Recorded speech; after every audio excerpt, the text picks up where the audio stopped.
Good morning. जन्मी पाठशाला के ऑनलाइन दुनिया में आप लोगों का स्वागत है। जैसा कि हम बात कर रहे हैं, एक चैप्टर हम पार्ट 1 में हमने बताया था आपको, क्लास 7th का एनसीईआरटी चैप्टर चैप्टर नंबर 5 जिसका नाम फिजिकल एंड केमिकल चेंजेज है। उसके पार्ट 1 में हमने एक वीडियो बनाया था जिस पर अच्छे तरीके से आपको फिजिकल चेंज के बारे में हमने चर्चा किया था। आज उसी का पार्ट 2 केमिकल चेंज के बारे में हम लोग विस्तृत रूप से चर्चा करेंगे। सबसे पहले हम समझते हैं कि केमिकल चेंज होता क्या है। एग्जाम्पल के माध्यम से हम लोग समझने की कोशिश करेंगे। आइए बात करते हैं, हम लोग एक एग्जाम्पल लेते हैं। एग्जाम्पल है क्या? सबसे पहले हम बात करेंगे, फर्स्ट आपको एक प्रैक्टिकल करना है। प्रैक्टिकल में करना क्या है कि आपको एक ग्लास का कप ले लेना है। इस कप में आधा कप आप भर देंगे क्या? वाटर। क्या भर देंगे? वाटर। वाटर ऐड कर देंगे, आप पानी भर लेंगे। इसके बाद आपको इसमें कॉपर सल्फेट CuSO4, जिसे हिंदी में नीला थोथा भी कहते हैं, इसके चूर्ण को इस वाटर में आपको ऐड करते जाना है, मिलाते जाना है, मिला देना है थोड़ा सा। कुछ देर बाद जब आप देखेंगे इस पानी का रंग, इस वाटर का जो रंग है वो कैसा हो जाएगा? ब्लू कलर का दिखाई देगा आपको। कैसा दिखाई देगा? Blue colour. मतलब इस पानी का रंग अब ब्लू कलर हो गया। कैसा हो गया? ब्लू। अब एक प्रैक्टिकल और आपको करना है, इसी में ऐड करना है। इसके लिए आपको एक इस बिलियन का थोड़ा सा भाग ले करके एक आप ग्लास और ले लेंगे, और इस ग्लास में इस बिलियन का थोड़ा सा पार्ट आप इसमें ऐड कर लेंगे। आप थोड़ी सी क्वांटिटी इसी में से थोड़ा सा निकाल करके इसमें डाल देंगे। फिर क्या करना है आपको कि इसमें एक लोहे की कील या फिर एक यूज किया हुआ ब्लेड आप ले लेंगे, तो बेकार हो गया है आयरन का। लोहे की कील या यूज किया हुआ क्या? ब्लेड इसी बिलियन में डाल देंगे। थोड़ा सा ये लंबा प्रोसेस है, लगभग हाफ आवर आपको वेट करना पड़ेगा। जब आप वेट करेंगे तो ये रिएक्शन करेगा, अभिक्रिया करेगा, और अभिक्रिया के दौरान धीरे धीरे इसका कलर परिवर्तित होता जाएगा, और कुछ ही समय बाद, लगभग आधे घंटे बाद, इसका कलर परिवर्तित होकर कैसा हो जाएगा? बोलो यार, ग्रीन कलर हो जाएगा। मजा आता है, देखिएगा आप इसको लेकर के। फिर क्या करना है, तो हम इस पर चर्चा करना चाहते हैं कि ऐसा हुआ क्यों, क्यों इसका कलर चेंज हो गया। शुरू में जब कॉपर सल्फेट था तो इसका कलर ब्लू कलर का था। Copper sulphate that means CuSO4। लेकिन जैसे ही इसमें हमने आयरन ऐड किया, जोड़ा आयरन, आयरन को डाला, आधे घंटे बाद ये रिएक्शन हुआ। और रिएक्शन हुआ क्या? तो इसमें जैसे ही हमने फेरस को ऐड किया, आयरन को, इसका रिएक्शन कुछ इस प्रकार से हुआ। हम जानते हैं कि रिएक्टिविटी सीरीज में फेरस आगे होता है और कॉपर नीचे होता है, तो जाहिर सी बात है फेरस ज्यादा एक्टिव है। और इस तरीके से ये दोनों बेचारों का शादी हुआ है, कॉपर का शादी सल्फेट से हुआ है, लेकिन फेरस ज्यादा मजबूत है, इसके शादी के बंधन को तोड़ देगा।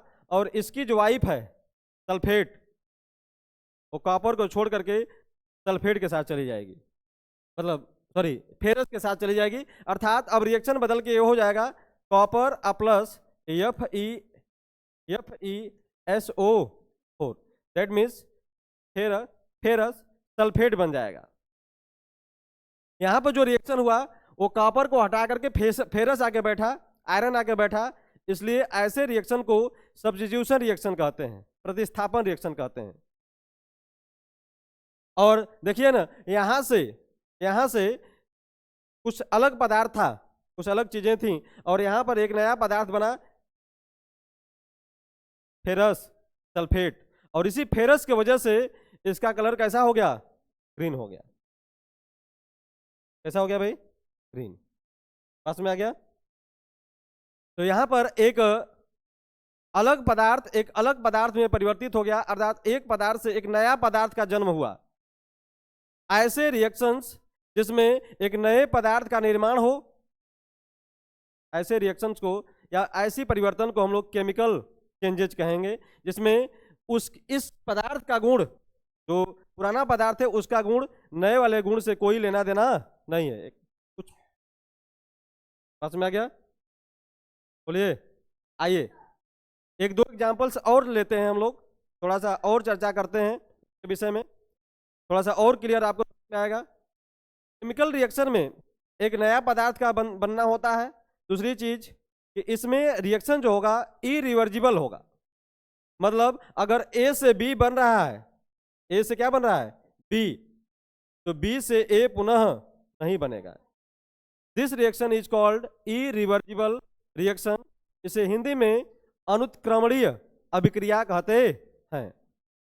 ऐसे रिएक्शंस में, केमिकल चेंजेस में हमेशा इरिवर्जिबल रिएक्शन होगा। आइए आगे बात करते हैं हम लोग।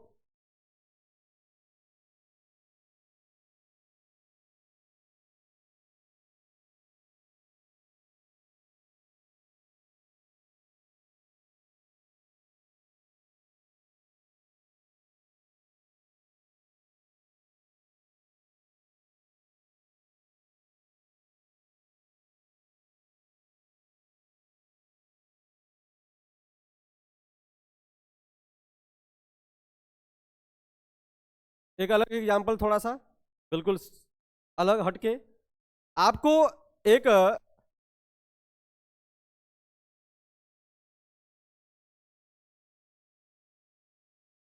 एक गिलास लेना है और ट्रांसपेरेंट गिलास लेना है। थोड़ा सा इस प्रैक्टिकल को थोड़ा ध्यान समझेंगे तो घर पर भी आप कर सकते हैं, कोई दिक्कत नहीं है। आपको विनेगर लेना पड़ेगा। क्या लेना पड़ेगा? विनेगर, जिसको हिंदी में सिरका कहते हैं। क्या कहते हैं? और केमिस्ट्री के लैंग्वेज में इसे एसिटिक एसिड कहते हैं। क्या कहेंगे? Acetic acid. तो हमने एसिटिक एसिड ले लिया, पास में आ गया। फिर इसके बाद इसमें थोड़ी सी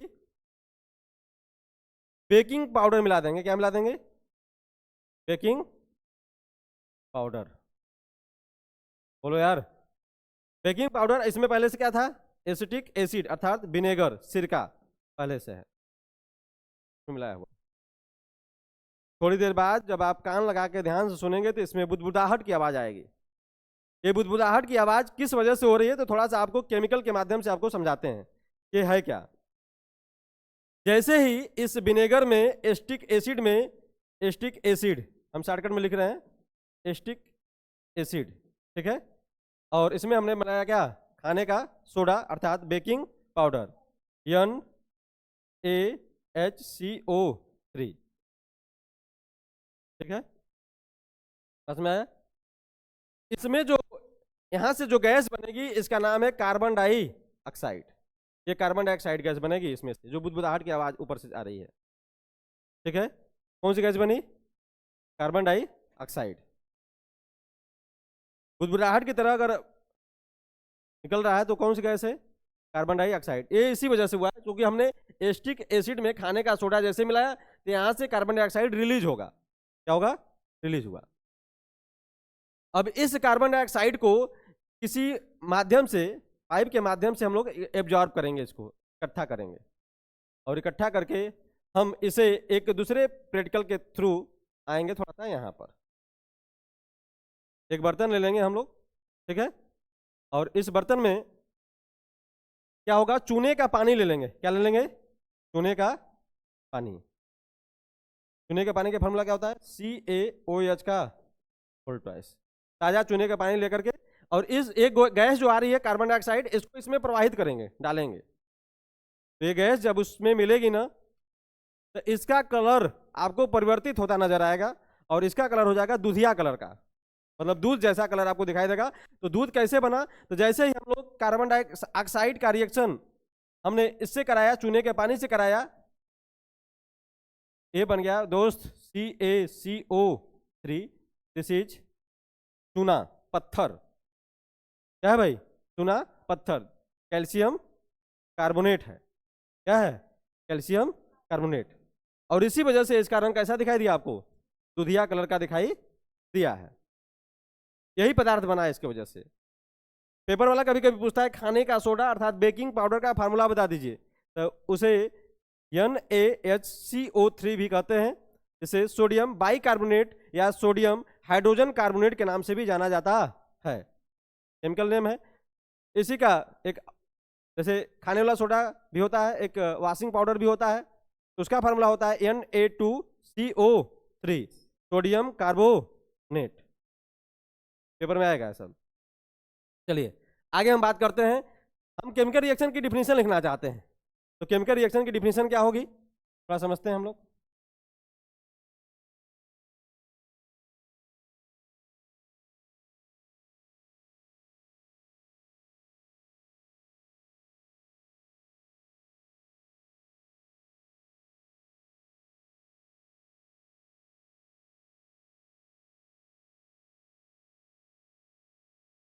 तो हम लिख सकते हैं कि केमिकल चेंजिंग, रासायनिक परिवर्तन, वह परिवर्तन है जिसमें एक नया पदार्थ, न्यू सब्सटेंस बनता, ठीक है। आगे कुछ पॉइंट और नोट कर लीजिए इसमें, यह एक इरिवर्जिबल रिएक्शन है, इरिवर्जिबल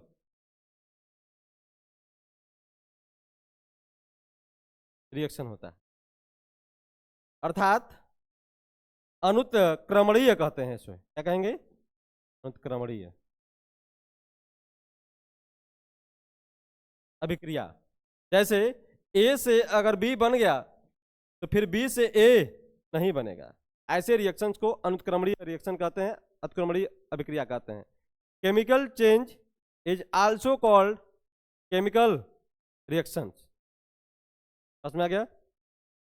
आगे बढ़ते हैं, और एक चीज और जान लीजिए कि ए का जो क्वालिटी होगा वो बी से बिल्कुल मिलता जुलता नहीं होगा, तब एक नई क्वालिटी बन जाती है। ऐसा आप आसानी से लगा लीजिएगा क्या, केमिकल रिएक्शंस। आइए हम अब कुछ बात करते हैं इसके कुछ एग्जाम्पल्स पर। जैसे मिल्क से कर्ड का बनना, दूध से दही का बनना, यह एक केमिकल चेंज है। पेट में भोजन का पाचन होना, डाइजेशन ऑफ फूड, यह भी एक क्या है, केमिकल चेंज है। लोहे पर जंग का लगना, रस्टिंग ऑफ आयरन, यह भी क्या है, एक केमिकल चेंज है। तो इस इन्वायरमेंट में, इस प्रकृति में, इस नेचर में आप बहुत प्रकार के फिजिकल और केमिकल चेंज देखते हैं। अब हमें उम्मीद है कि आप लोग इन सब सारी चीज़ों को बाकायदे आप अलग अलग चीज़ों में विभाजित कर सकते हैं। कोई चेंजिंग अगर आपके आंख के सामने दिखाई देगा तो आप उसे आसानी से अब फिजिकल चेंज और केमिकल चेंज में क्या कर लेंगे, डिवाइड कर लेंगे। अब आपको समझ में आएगा कि इसमें से क्या केमिकल चेंज है और इसमें से क्या फिजिकल चेंज है। अब इसमें किसी डाउट की उम्मीद नहीं करते हैं। इसी चैप्टर में कुछ आगे आप लोग जब पढ़ेंगे तो कुछ चर्चाएं और हैं, उस पर हम लोग बात करेंगे। जैसे कुछ केमिकल चेंजेस के बारे में बात करेंगे, कुछ फिजिकल चेंजेस के बारे में बात करेंगे, और बहुत इंपॉर्टेंट टॉपिक का नाम इसी चैप्टर में है, इसका नाम है रस्टिंग ऑफ आयरन। उसके बारे में चर्चा करते हैं, कुछ लेयर के बारे में चर्चा करेंगे, फिर आपको लास्ट में क्रिस्टलाइजेशन के बारे में बात करेंगे हम, और यहीं से यह चैप्टर समाप्ति की ओर होगा। फिर हम लोग कुछ एक्सरसाइज के बारे में नेक्स्ट वीडियो में चर्चा करेंगे। आइए हम बात करते हैं थोड़ा डिटेल्स में rusting of iron, rusting of लोहे में जंग क्या है ये?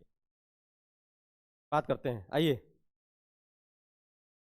अगर गौर से समझेंगे तो ये बात क्लियर आपको समझ में आएगी। गांव में लोग इसे जंग और रस्ट का नाम ही नहीं जानते हैं। हम लोग गांव के लोग इसे गांव देहात में आपके घरों में यूज होता होगा क्या, मूर्छा। मूर्छा शब्द आप लोग परिचित हैं। अक्सर करके आपके घरों में जो छतों पे ग्रिल लगे हैं, खिड़कियां लगी हैं, दरवाजे बने हैं, वो लोहे के बने हुए हैं, आयरन के बने हुए हैं। बाहर का दरवाजा आयरन का बना हुआ है, लोहा का बना। बहुत सारी चीजें आज के डेट में लोहे से बनी होती हैं, चाहे जहाज हो, चाहे पानी के जहाजें हों, चाहे कोई भी चीज आयरन से बना होता है, लोहे से बना होता है। और धीरे धीरे आपने उसे नष्ट होते हुए भी देखा होगा। लोहे पर जंग लगना इसे कहते हैं। आइए इसके डिटेल में चर्चा करते हैं कि जंग लगा क्यों, रस्ट क्यों लगा, ये क्या कारण था इसका लगने का। इसके लिए आपको एक लोहे का टुकड़ा लेना होगा, बिल्कुल न्यू ले लीजिएगा। न्यू का मतलब कि सरिया अगर किसी का आया है ढलैया होने के लिए तो उसी के काट के चुरा के लेके भागना नहीं है, मांग लेना है थोड़ा सा, भैया दे दीजिए हमको प्रैक्टिकल करना है, ठीक है। एक सरिया ले लेंगे आप, रॉड लोहे का नया हो। इसके बाद इस पर जंग लगने का प्रोसेस आपको चेक करना है, कैसे लगेगा। तो इसको पानी से थोड़ा सा भिगो दीजिएगा। क्या करेंगे, पानी से भिगो देंगे, मतलब इसमें पानी डाल देंगे और इसे खुले वातावरण में इसको क्या कर देंगे, छोड़ देंगे। और 1 से 2 दिन बाद जब आप देखेंगे तो इस पर लाल भूरे रंग की परत आपको दिखाई देने लगेगी। मतलब यही न्यू लोहा जो है, न्यू आयरन जो है, अब इस पर कुछ इस तरीके से स्ट्रक्चर दिखाई देगा, जो जिसका कलर कैसा होगा, लाल भूरा रंग का आपको दिखाई देगा इसे। बोलो यार, ये प्राइमर नहीं है, ये जंग लग गया आप लोहे पर, इसका कलर लाल भूरा रंग होगा।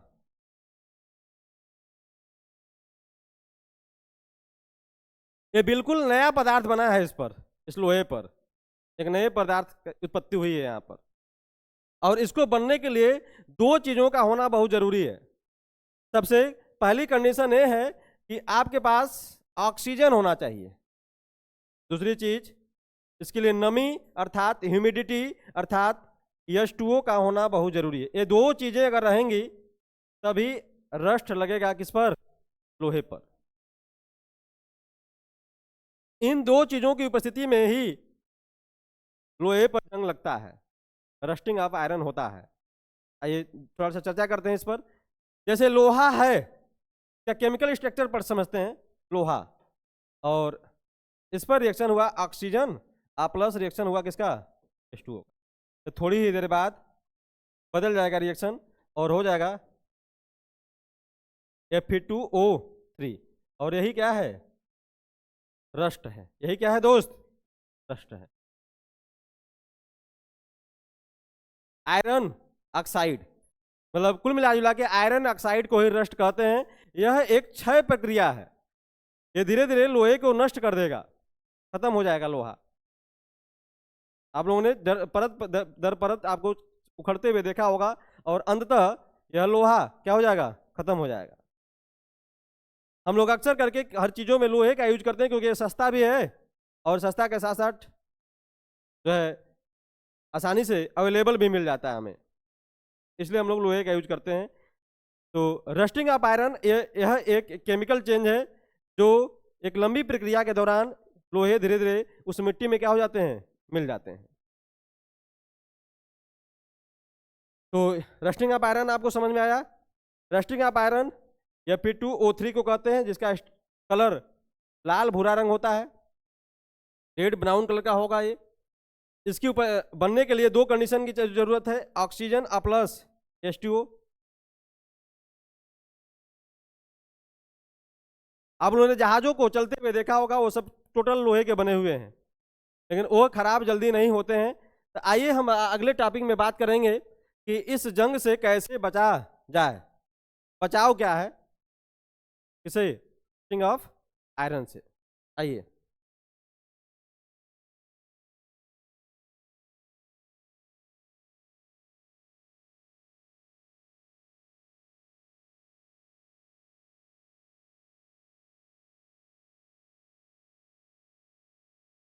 सेफ्टी क्या है, बचाव क्या है।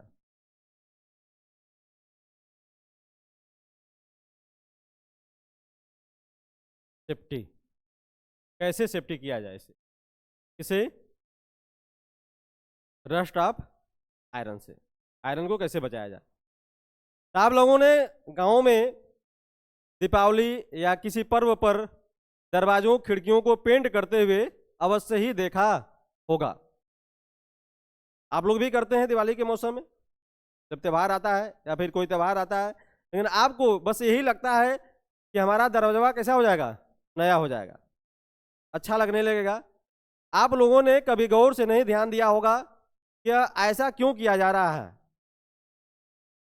तो ऐसा इसलिए हो रहा है क्योंकि हम रस्टिंग ऑफ आयरन से बचाव करना चाहते हैं। बचाव के केवल दो ही तरीके हो सकते हैं। इन दो कंडीशन आपको जो दिया गया है कि दो कंडीशन में ही केवल रस्ट लग सकता है, तो इन दोनों कंडीशन में एक H2O है और एक ऑक्सीजन है। इसमें से या तो ऑक्सीजन को गायब कर दें या फिर H2O को गायब कर दें।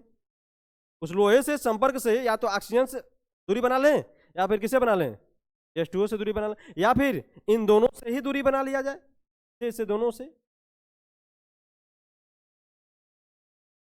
मतलब किसी एक को अनअवेलेबल कर दीजिए, लोहे से दूर कर दीजिए।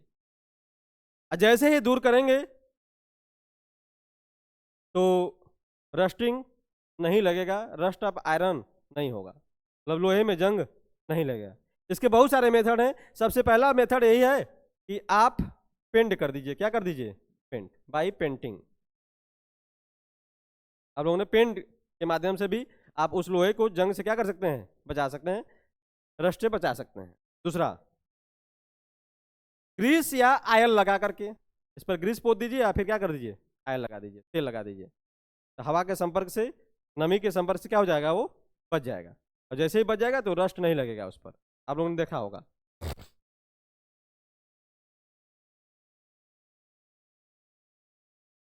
ठीक है। तीसरा,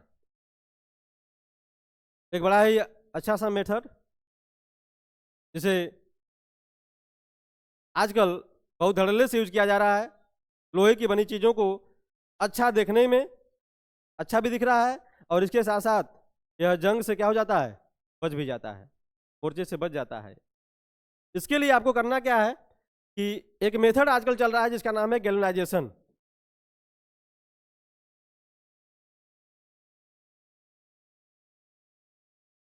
इसे कभी कभी गैल्वेनीकरण कहते हैं, या इसी का एक और नाम है लेपन,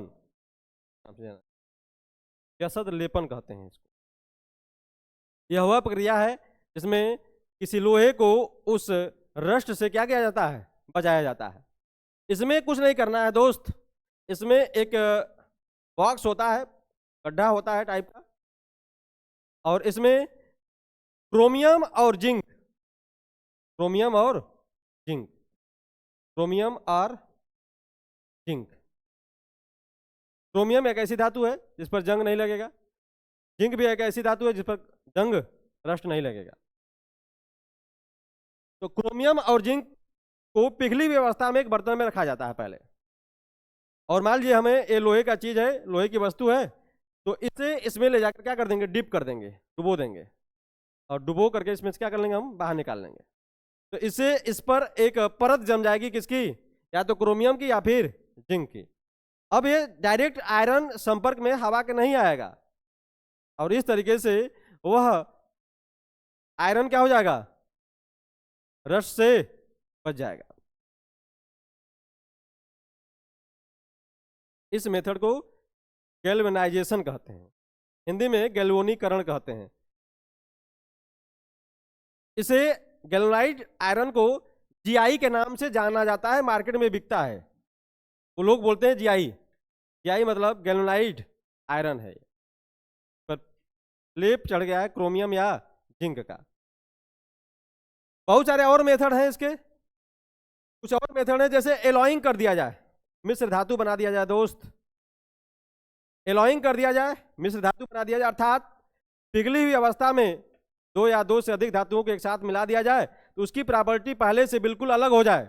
इस मेथड को एलॉइंग कहते हैं और इसी का जीता जाता एग्जाम्पल है एस एस, इसे स्टेनलेस स्टील भी कहते हैं एस एस के नाम से। आजकल आप लोगों ने घरों के सीढ़ियों, घरों के ग्रिल पर देखा होगा, छतों के ऊपर देखा होगा, एक चमकता हुआ स्टील का ग्रिल लगाया जाता है, उस पर पेंट या फिर किसी अन्य चीज की जरूरत नहीं होती, वही स्टेनलेस स्टील है।